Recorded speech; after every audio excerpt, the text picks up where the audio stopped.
Selamat pagi Bapak Ibu Saudara terkasih dalam Kristus.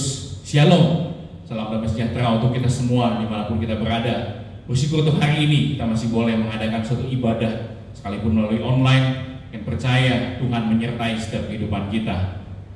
Firman Tuhan dalam Mazmur 62 berkata, hanya dekat Allah saja aku tenang, daripadanya lah keselamatanku. Hanya dialah gunung batuku dan keselamatanku, kota bentengku, aku tidak akan goyah. Hanya pada Allah saja kiranya aku tenang, sebab daripadanya lah harapanku. Pada Allah ada keselamatanku dan kemuliaanku. Gunung batu kekuatanku, tempat perlindunganku ialah Allah. Situasi yang kita hadapi hari-hari ini kadang membuat kita merasa cemas. Ada berita baik sedikit membuat kita tenang, tapi datang lagi berita yang tidak baik membuat kita cemas kembali.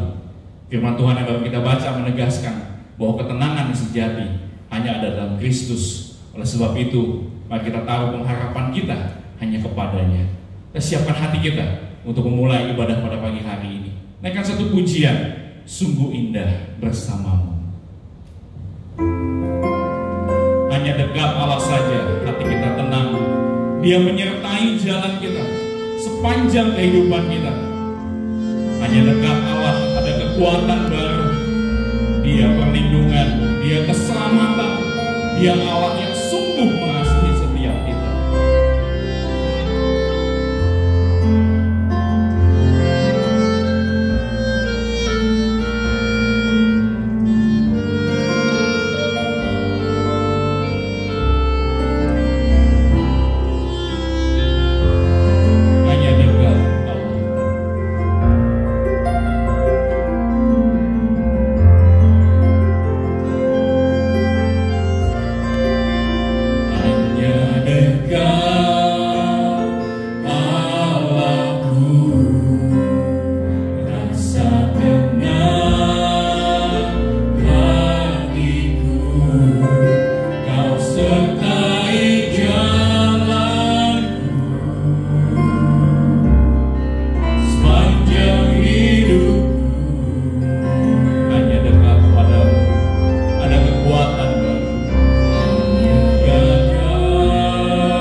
Terima kasih Tuhan.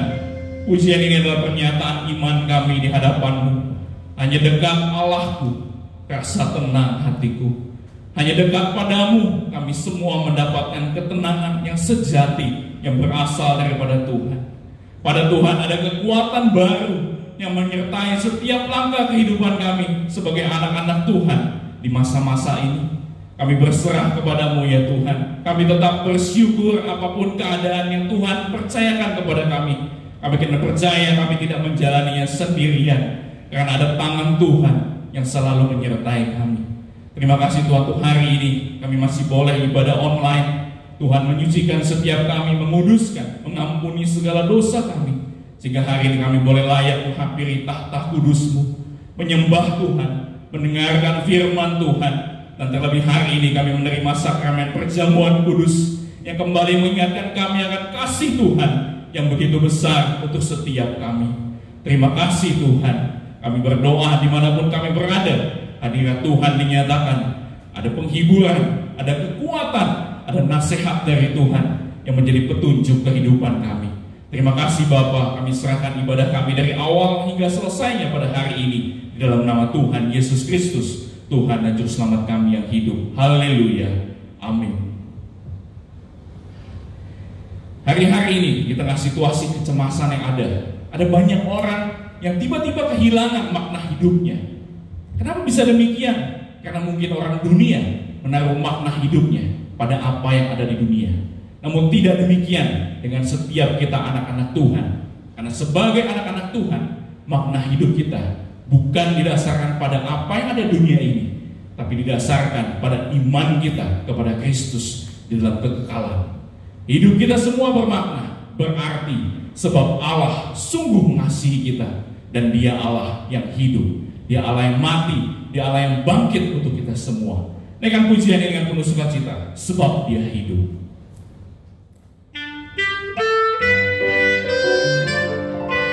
Karena kita tahu Dia pegang hari esok kita, maka hidup kita menjadi berarti, sebab Allah mengasihi kita semua. Anak Allah, Yesus namanya, menyembuhkan, menyucikan, mati tebus dosa, mati tebus dosaku, kubur kosong membuktikan Dia hidup, sebab Dia hidup, sebab Dia hidup. Pada hari esok, sebab Dia hidup, ku tak gentar, karena ku tahu Dia pegang hari esok. Hidup jadi berarti sebab Dia hidup. Yesus Kristus, Juru Selamatku, Kau Rajaku, Kau Tuhanku, Kau telah bangkit, Kau mengawali hidup selamanya, dan memerintah atas bumi sebagai Raja. Sebab Dia hidup, sebab Dia hidup. Pada hari esok, sebab Dia hidup, ku tak gentar, karena ku tahu Dia pegang hari esok. Hidup jadi berarti sebab Dia hidup, sebab Dia hidup, sebab Dia hidup. Pada hari esok, sebab Dia hidup, ku tak gentar, karena ku tahu Dia pegang hari esok. Hidup jadi berarti sebab Dia hidup. Hidup jadi berarti, hidup jadi berarti sebab Dia hidup. Hidup jadi berarti sebab Dia hidup.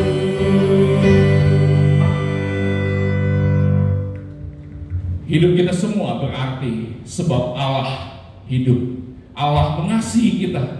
Dan sebentar kita akan mendengarkan firman Tuhan, melanjutkan tema dari minggu sebelumnya mengenai kuasa kebangkitan Yesus. Dia lahir, dia mati, dia bangkit, membuktikan bahwa kuasanya mengalahkan segala kuasa yang ada di dunia ini. Dan kuasanya itu yang membuat bahwa bagi Tuhan tidak ada yang mustahil. Bagi Tuhan tidak ada yang tak mungkin. Dan kehidupan kita akan dipulihkan oleh Tuhan tepat pada waktunya. Dan siapkan hati kita terima berkat firman Tuhan yang akan menghantarkan kita menerima perjamuan kudus pada hari ini. Naikkan pujian, bagi Tuhan tak ada yang mustahil.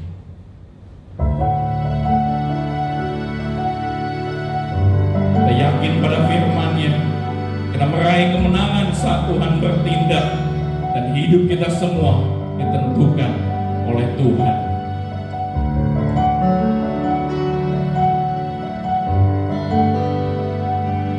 Ku yakin saat Kau berfirman, ku menang saat Kau bertindak. Hidupku hanya ditentukan oleh perkataanmu. Kami aman karena Kau menjaga. Karena Kau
Kami percaya bahwa pertolongan kami hanya datang dari Tuhan, dan kami tidak mungkin mencari pertolongan di dunia ini. Kami juga tidak mungkin akan mengandalkan kemanusiaan kami, dan juga tidak mungkin mengandalkan segala hikmat, segala kekuatan dan kuasa dunia. Karena itu Tuhan, kami bersyukur karena kami punya Allah yang Maha Kuasa, dan daripadanya lah pertolongan kami. Berkatilah kami ya Tuhan, berkati hati, roh dan jiwa kami, agar kami semua boleh terus mengenal Tuhan. Di dalam situasi yang sulit sekalipun, kami tetap akan memiliki hubungan dengan Tuhan. Kami tetap akan mendengar suara Tuhan. Karena itu Tuhan, berbicaralah kepada kami, berkati jemaat-Mu dimanapun berada. Tuhan memperkenankan setiap orang untuk berelasi dengan Engkau. Dalam nama Yesus kami berdoa. Haleluya. Amin. Shalom Bapak Ibu Saudara sekalian. Hari ini kita kembali untuk mendengarkan bagian dari firman Tuhan minggu yang lalu. Kita masih pada tema yang sama, kuasa kebangkitan Kristus, bagian yang kedua. Mari kita membaca satu bagian dari firman Tuhan dari Yohanes 14 ayat 5 sampai yang ke-7. Yohanes pasal yang ke-14 ayat 5 sampai yang ke-7. Demikian firman Tuhan. Kata Thomas kepadanya, Tuhan, kami tidak tahu kemana Engkau pergi. Jadi bagaimana kami tahu jalan ke situ? Kata Yesus kepadanya, Akulah jalan dan kebenaran dan hidup. Tidak ada seorang pun yang datang kepada Bapa kalau tidak melalui aku. Sekiranya kamu mengenal aku, pasti kamu juga mengenal Bapa-Ku. Sekarang ini kamu mengenal Dia dan kamu telah melihat Dia. Saudara-saudara, satu bagian yang masih mengingatkan kita di saat-saat terakhir Yesus sebelum naik ke surga. Nah, ini ada kaitannya karena 4 hari lagi kita akan merayakan atau memperingati hari kenaikan Yesus. Itu artinya sebentar lagi genap 40 hari Yesus menampakkan dirinya sebelum Dia naik ke surga dalam sejarah Alkitab kita. Dan selama 40 hari itu, saya ulangkan sedikit bahwa Yesus sangat concern dengan 2 hal. Pertama, concern Dia adalah untuk meneguhkan iman para murid bahwa Ia benar-benar bangkit. Ia bukan Tuhan yang mati, Ia bukan Tuhan yang berakhir seperti tokoh-tokoh agama, seperti pemimpin-pemimpin agama yang mati dan berakhir di kuburan. Tapi Yesus telah mengalahkan maut. Dia telah bangkit pada hari yang ketiga. Karena itu Dia meneguhkan iman mereka agar mereka tidak kehilangan iman mereka bahwa Yesus mati dan berakhir. Tapi Yesus mati tapi bangkit lagi. Itu membuat iman mereka kembali bangkit sesuai dan seturut dengan kebangkitan Kristus. Ini concern Tuhan yang pertama. Dan dalam 40 hari itu juga konsentrasi Kristus yang kedua ialah meneguhkan panggilan dan komitmen para murid supaya mereka tahu satu hal, bahwa pelayanan mereka baru saja dimulai. Panggilan dan komitmen mereka dikuatkan, diteguhkan, sangat penting bagi Yesus. Kenapa? Karena sebelumnya mereka sempat mengalami suatu shock di dalam hati mereka, tuh jiwa mereka, bahwa mereka merasa sudah kehilangan harapan, sudah tidak ada tujuan apa-apa lagi, kehilangan arah, kehilangan tujuan. Dan bagi mereka sudah seperti tidak ada masa depan lagi. Tapi setelah Yesus bangkit dan menampakkan diri kepada mereka, Dia teguhkan komitmen, Dia teguhkan panggilan, Dia terus teguhkan satu persatu.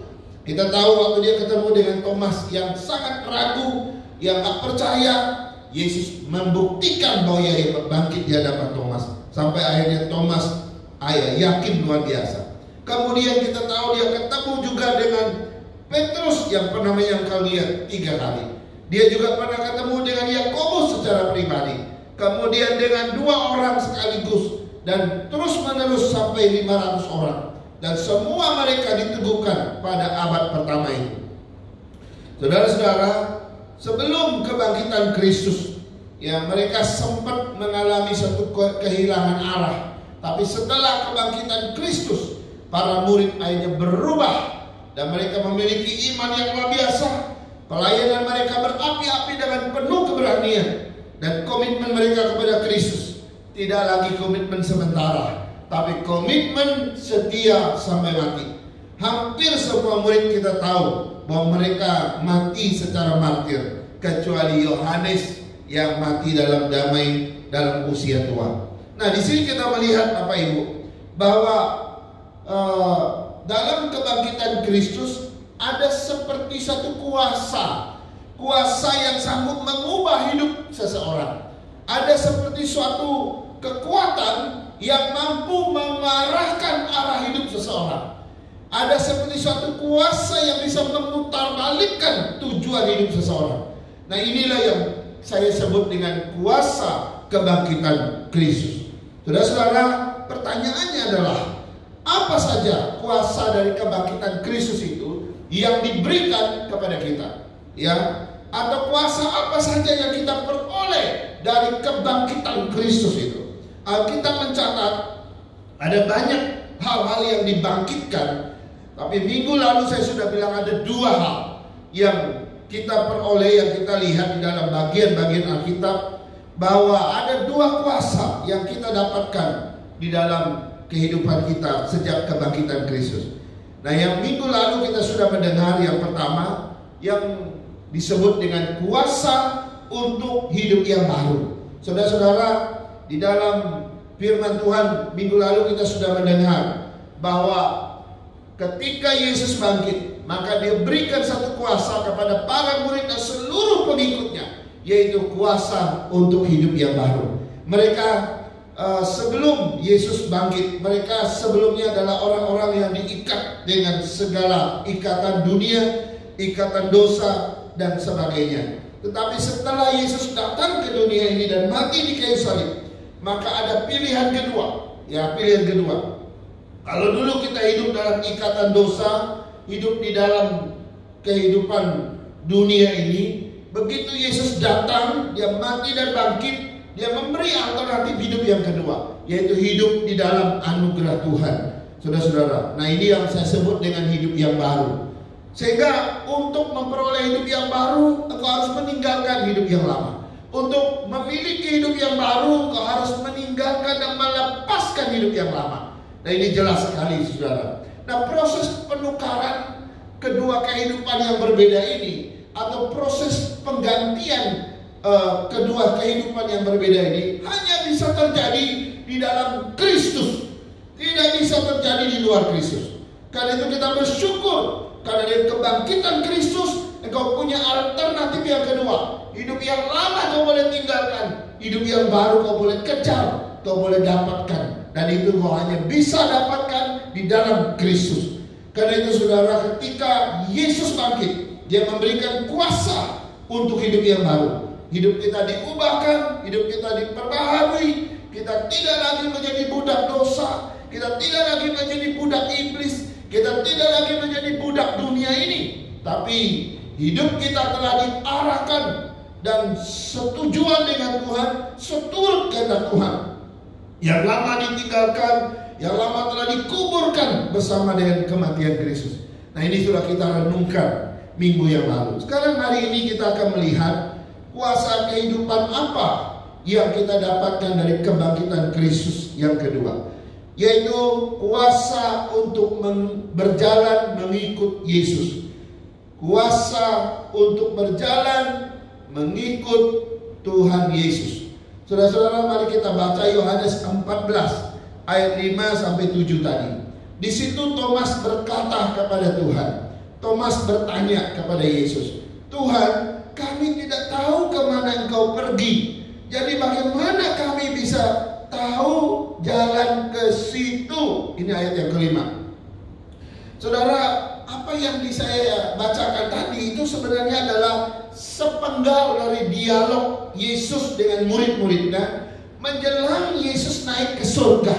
Sebelum dia naik ke surga beberapa hari lagi, dia dialog dengan mereka. Dia berkata bahwa di rumah Bapakku ada banyak tempat tinggal. Ya, aku akan ke sana, aku akan menyediakan tempat bagimu. Kalau sudah, aku akan kembali dan membawa kamu ke sana, supaya di mana aku berada, kamu pun berada bersama-sama dengan aku. Saudara-saudara, lalu Thomas bertanya, ya Tuhan, kami tidak tahu kemana Engkau pergi. Jadi bagaimana kami bisa tahu jalan ke situ?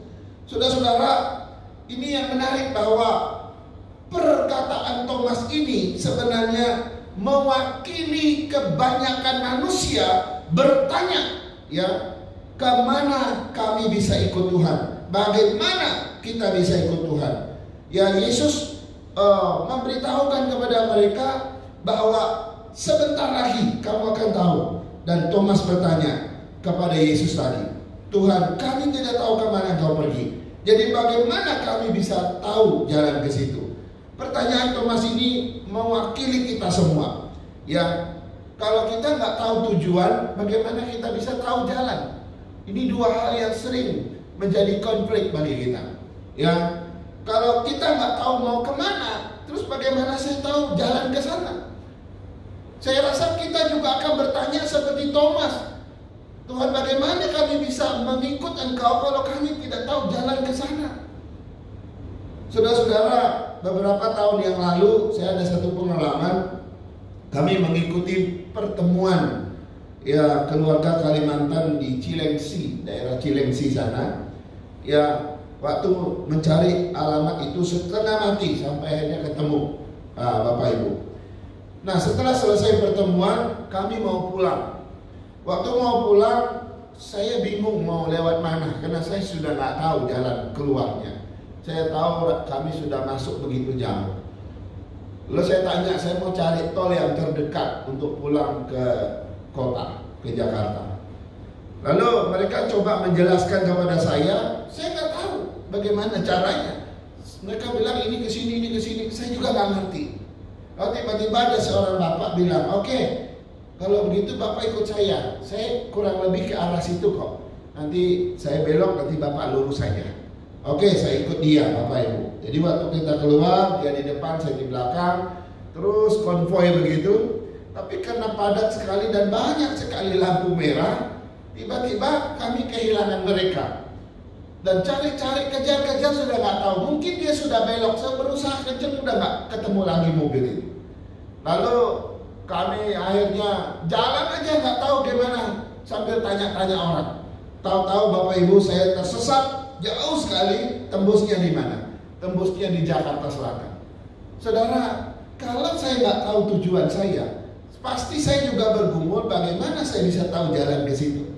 Tapi kalau saya tahu itu tujuan saya, pasti saya akan tahu jalan mana yang akan saya tempuh.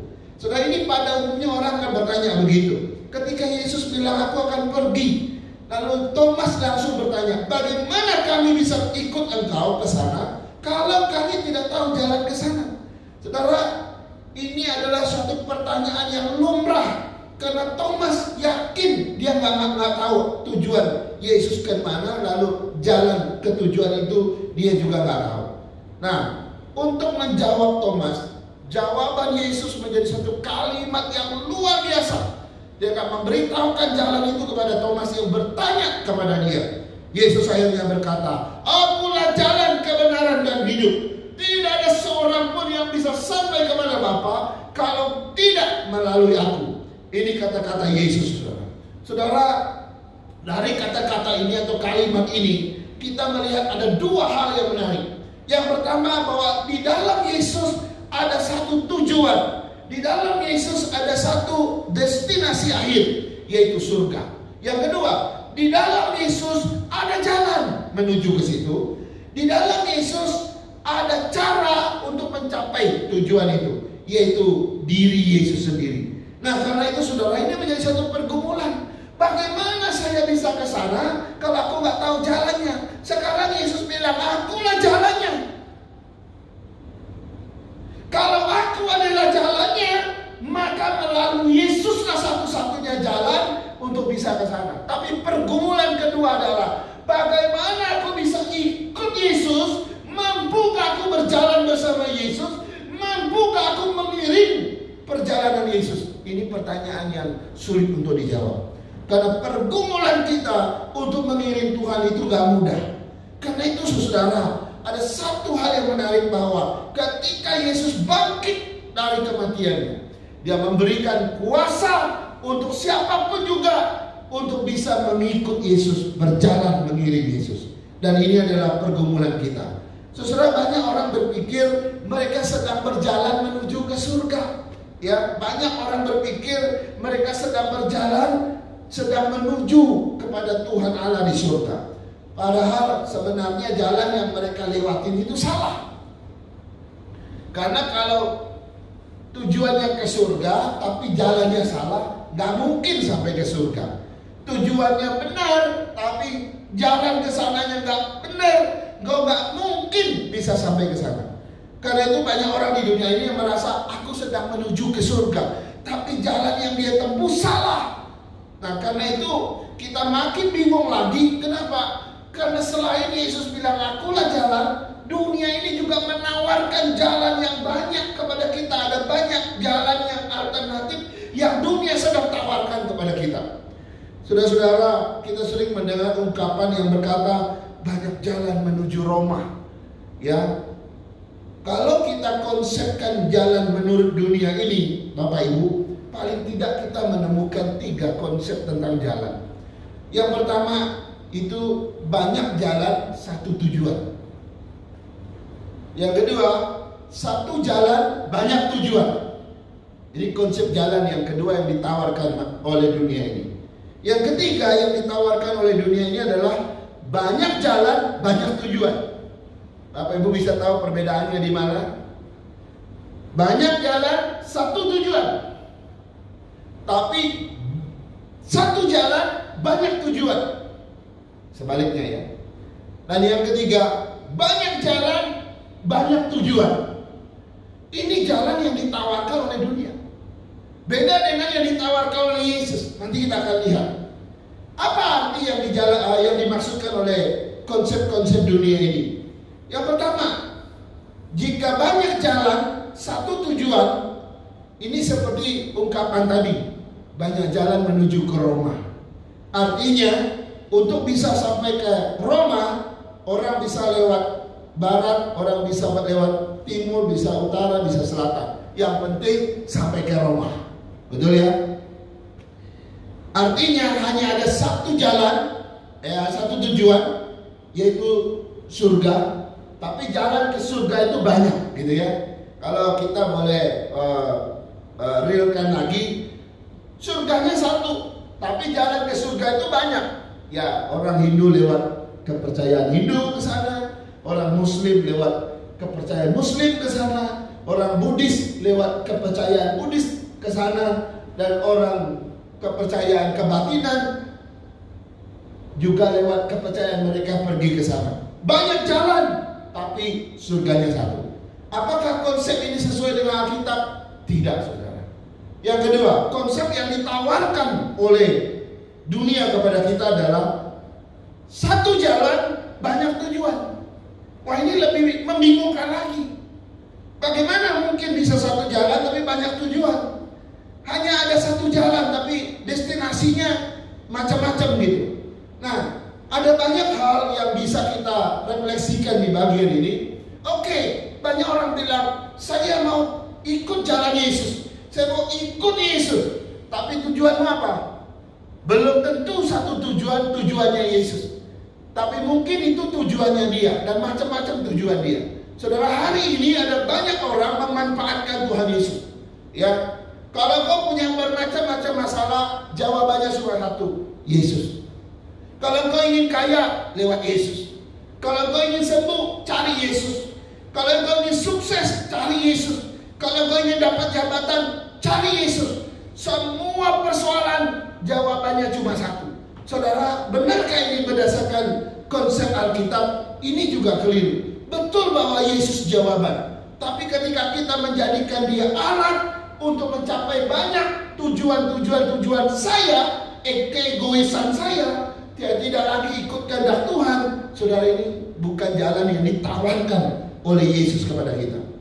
Saudara, yang ketiga, konsep yang ditawarkan oleh dunia kepada kita, yaitu banyak jalan juga banyak tujuan.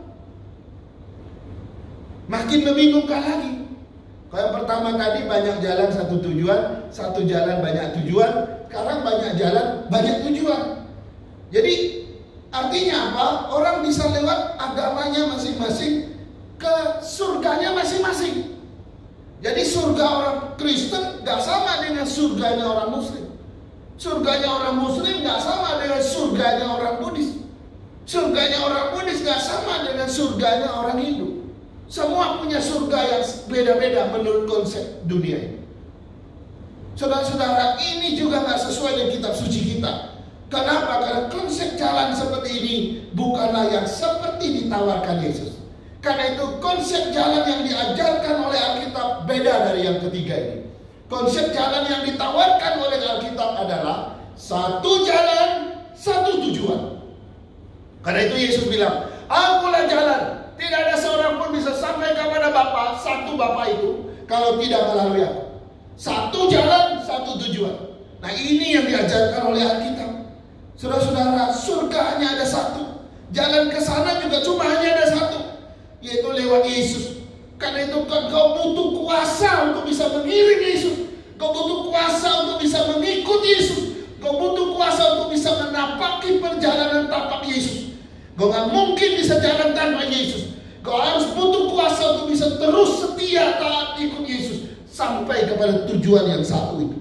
Saudara, saya nggak tahu kita sedang kemana dan engkau sedang ikut siapa. Hari ini kau pastikan engkau sedang menuju kemana hari ini, dan engkau sedang berjalan dengan siapa hari ini. Itu semua kau harus lihat kembali kepada firman. Yang Yesus ajarkan hanya ada satu jalan dan hanya ada satu tujuan. Kau hanya ikut Dia dan Dia yang bisa bawa kau.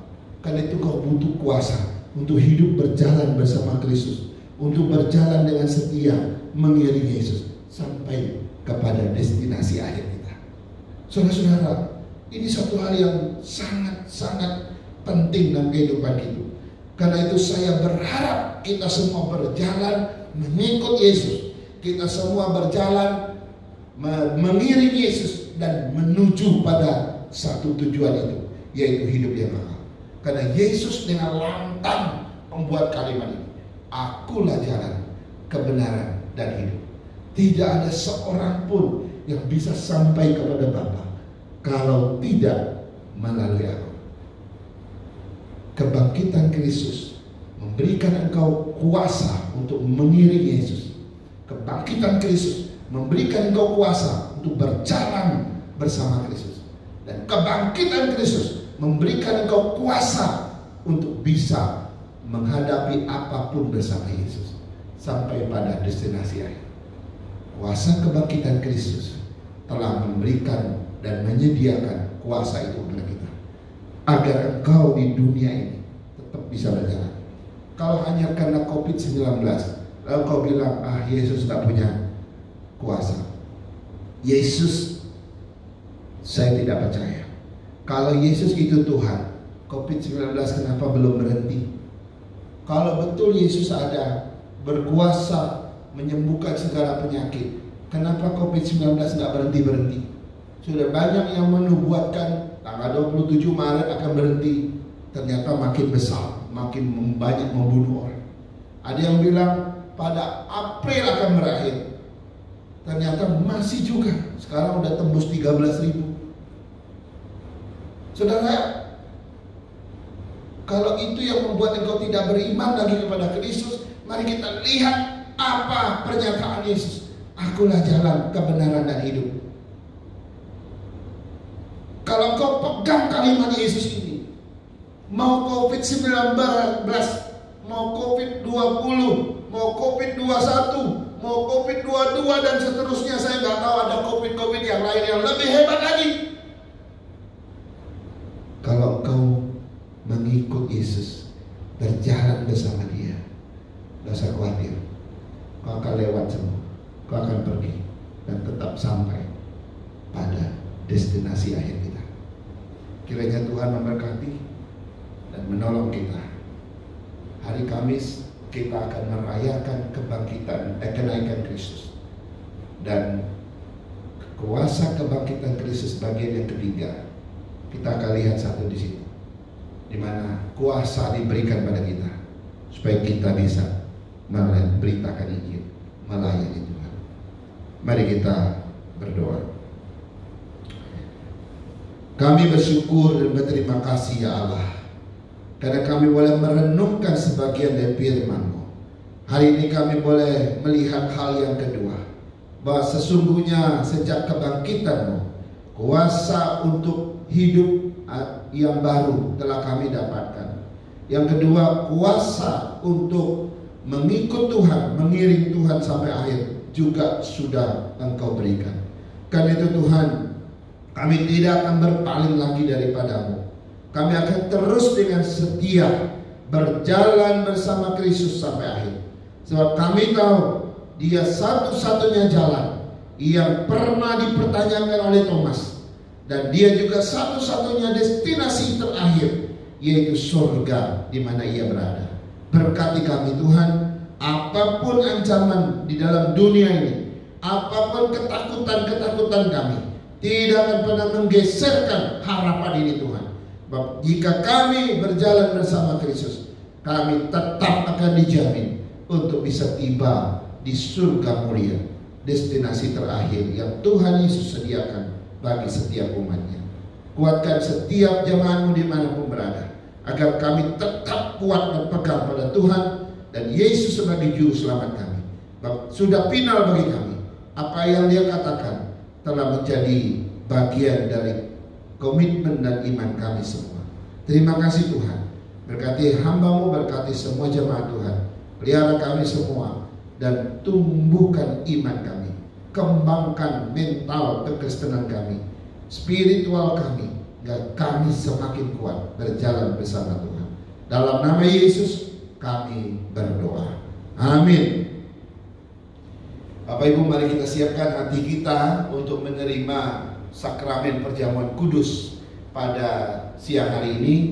Tapi sebelumnya kita akan mendengarkan satu instrumen musik yang akan mengantarkan kita, mempersiapkan hati kita untuk menerima perjamuan kudus.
Saudara-saudara sekalian,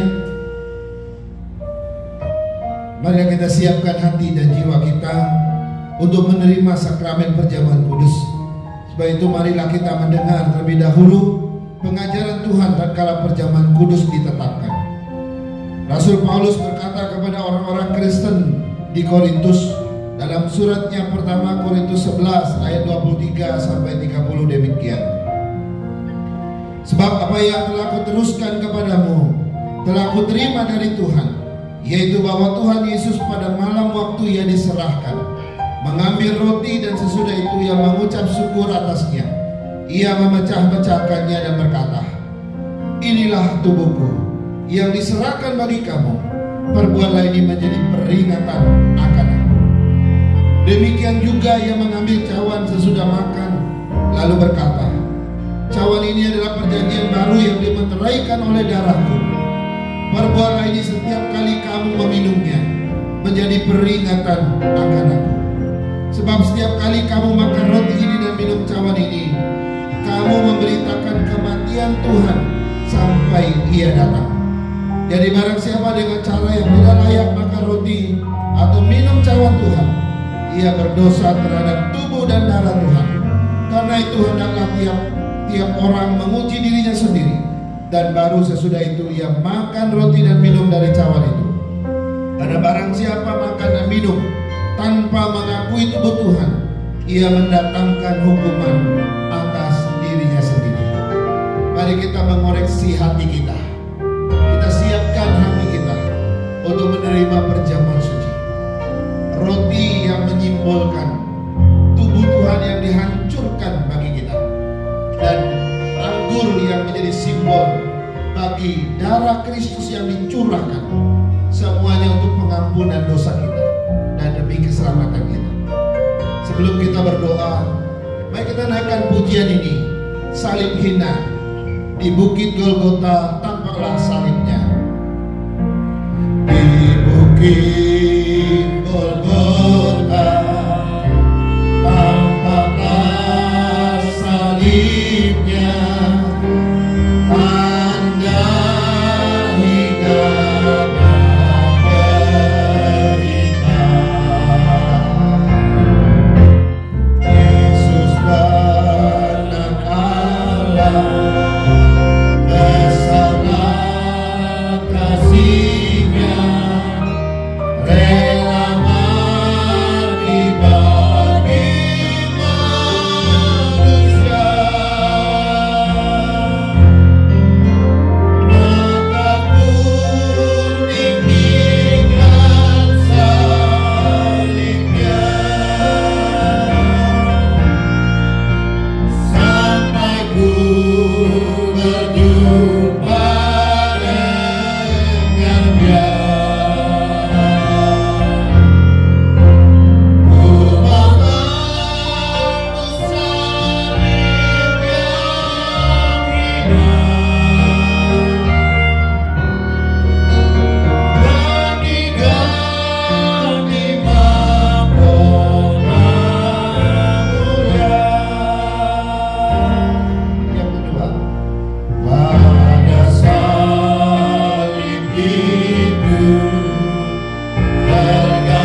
kami, sebelum kami menerima roti dan anggur ini yang mensimbolkan tubuh dan darah Tuhan, hati kami Kau siapkan terlebih dahulu. Jika sekiranya ada segala hal yang tidak berkenan di mata-Mu Tuhan, hari ini juga kami mohon pengampunan-Mu. Kami mengakui segala kelemahan kami. Kami mengakui segala keterbatasan kami. Bahkan setiap hari kami mengecewakan Tuhan. Ada banyak hal yang kami lakukan yang tidak berkenan di mata Tuhan. Tuhan, kami ingin Engkau mensucikan kami sekali lagi. Ampuni kami ya Tuhan. Layakkan kami Tuhan. Biarlah ketika kami makan dan minum dari perjamuan kudus ini, kehidupan kami terus disatukan dengan kematian dan kebangkitan Kristus sampai selama-lamanya. Dalam nama Tuhan Yesus kami berdoa. Amin. Baik Bapak Ibu yang di rumah, mari kita siapkan hati kita untuk menerima perjamuan ini. Mari kita siapkan hati kita untuk menerima perjamuan kudus ini. Saya undang semua jemaat untuk bangkit berdiri. Kita angkat roti di tangan kanan kita dan dengarkan firman Tuhan. Sebab apa yang telah kuteruskan kepadamu telah kuterima dari Tuhan, yaitu bahwa Tuhan Yesus pada malam waktu Ia diserahkan mengambil roti, dan sesudah itu Ia mengucap syukur atasnya. Ia memecah-mecahkannya dan berkata, inilah tubuhku yang diserahkan bagi kamu. Perbuatlah ini menjadi peringatan akan aku. Dalam nama Yesus, mari kita makan bersama-sama.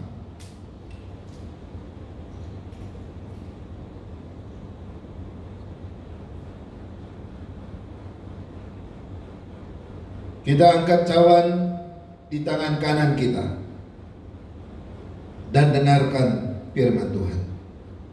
Cawan ini adalah perjanjian baru yang dimeteraikan oleh darahku. Perbuatlah ini setiap kali kamu meminumnya, menjadi peringatan akan aku. Dalam nama Yesus, mari kita minum bersama-sama.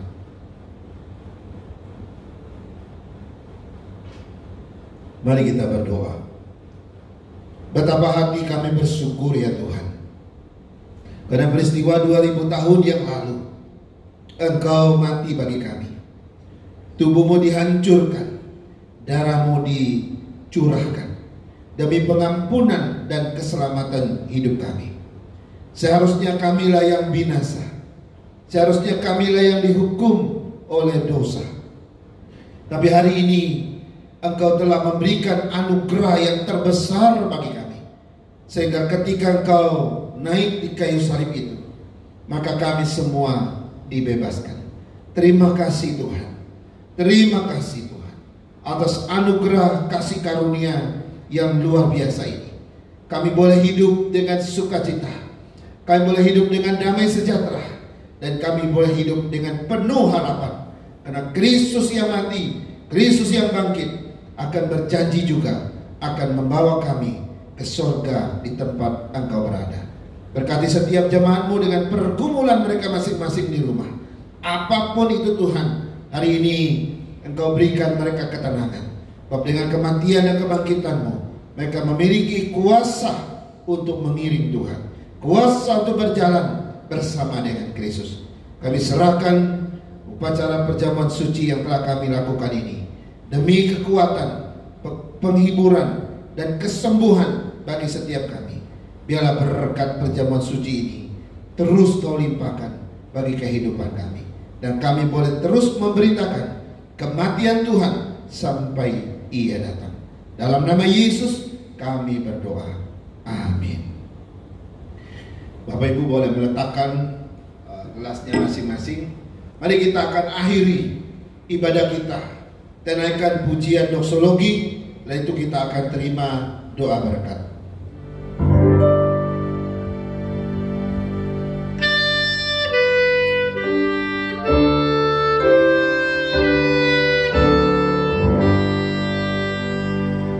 Puji Allah.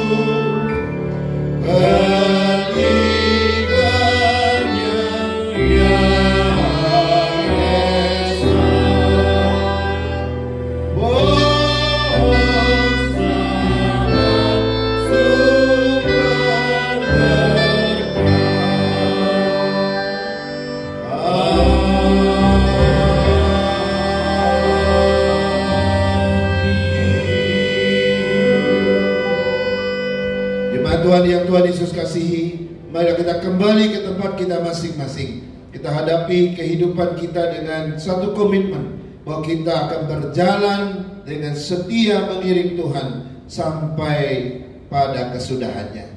Terimalah berkat Tuhan. Kiranya kasih dari Allah Bapa kita, anugerah dari Tuhan kita Yesus Kristus, penghiburan dan penyertaan, bahkan pemeliharaan dari Roh Kudus, kiranya menyertai kita sekalian hari ini, besok, dan seterusnya sampai hari Maranatha, Yesus Kristus datang menjemput kita saleh-salehnya. Amin.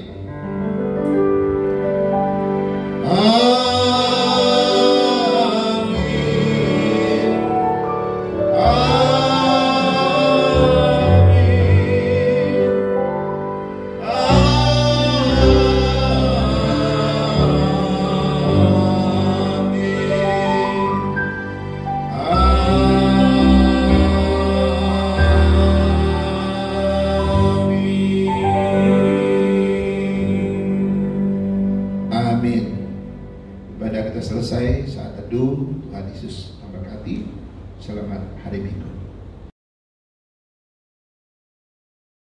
Demikian keseluruhan rangkaian ibadah online kita pada hari Minggu ini. Kita percaya Bapak Ibu mengikutinya dengan seksama dan menjadi berkat untuk kita semua. Ada beberapa pengumuman dalam waktu jemaat yang hendak kami sampaikan. Yang pertama, dalam rangka memperingati hari kenaikan Tuhan Yesus pada hari Kamis yang akan datang, tanggal 21 Mei, maka kita tetap akan mengadakan ibadah online melalui YouTube seperti biasa, yang kemudian disambung dengan satu pertemuan melalui Zoom, aplikasi Zoom Meeting, sehingga kita dapat bersekutu satu sama lain, bertatap muka secara virtual satu sama lain, dan nanti ada kejutan di situ dari para aktivis pengurus mengadakan beberapa games. Untuk pada hari itu kita tetap dapat menikmati kebersamaan satu sama lain, sekalipun dibatasi oleh jarak pada saat-saat seperti ini. Kami percaya apa yang diupayakan tetap menjadi berkat buat kita semua. Dan juga yang berikutnya, kami mengucapkan terima kasih untuk Bapak Ibu sekalian tetap mendukung pekerjaan Tuhan lewat memberikan persembahan, dapat melalui transfer, di mana nomor rekening tercantum di bawah ini seperti biasa. Dan kami percaya Tuhan memelihara kita semua, memberkati setiap kehidupan kita. Sehubungan dengan hari Kamis, kita sudah meradakan kebaktian online paginya, maka kebaktian doa pada tanggal 21 Mei ditiadakan. Untuk hari Sabtu, kebaktian pemuda tetap berjalan seperti biasa, pukul 7 melalui aplikasi Google Meeting, dan pemuda bisa mengikutinya dengan baik. Bapak Ibu akan mendapatkan invitation, khususnya untuk para wanita, kaum ibu, melalui grup WhatsApp, menindaklanjuti hari ibu yang baru saja lewat. Maka kita akan membentuk satu komunitas kaum ibu, wanita, di GPI Kelapa Gading untuk saling bertumbuh membangun dalam iman, di mana Ibu Febi akan menjadi admin daripada grup WhatsApp tersebut. Demikian warta jemaat pada hari ini. Selamat hari Minggu. Tuhan Yesus memberkati.